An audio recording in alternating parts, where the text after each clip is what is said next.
جو لاشوں کو بھی نہ چھوڑے، شہیدوں کی لاشوں کو بھی نہ چھوڑے. آج تک میں نے جو بھی دیکھا، لاکھوں خان کی جو بربریت دیکھی، چنگیز خان کی چنگیزیت پڑھی ہے، لیکن ایسی ظلم کی داستان ہم نے کبھی نہیں پڑھی. اور میں سلام کرنا چاہتی ہوں اپنے فیلڈ مارشل کو. مجھے ڈر نہیں ہے، مجھے مار دو، جو بھی کرنا ہے کر دو، لیکن حق کی آواز کو نہیں دبا سکو گے. میں سلام کرتی ہوں اس کو کہ تم حافظ قرآن ہو.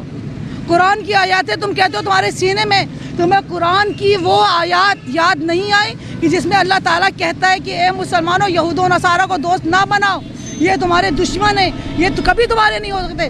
اور آج تم اس آیات کی نفی کرتے ہوئے تم نے اسرائیل کو تسلیم کیا. کس حق سے تسلیم کیا؟ کیا پاکستان تمہارا ہے؟ صرف پاکستان تمہارا نہیں ہے، پاکستان ہمارا ہے، پاکستان پاکستانیوں کا ہے. اور ایک ایک پاکستانی کٹ مرے گا لیکن اسرائیل کو تسلیم نہیں کرے گا، کیونکہ اسرائیل سے نفرت ہمارے دین کا حصہ ہے. اور بات جب دین پر آتی ہے تو مسلمان 313 ہو جاتے ہیں.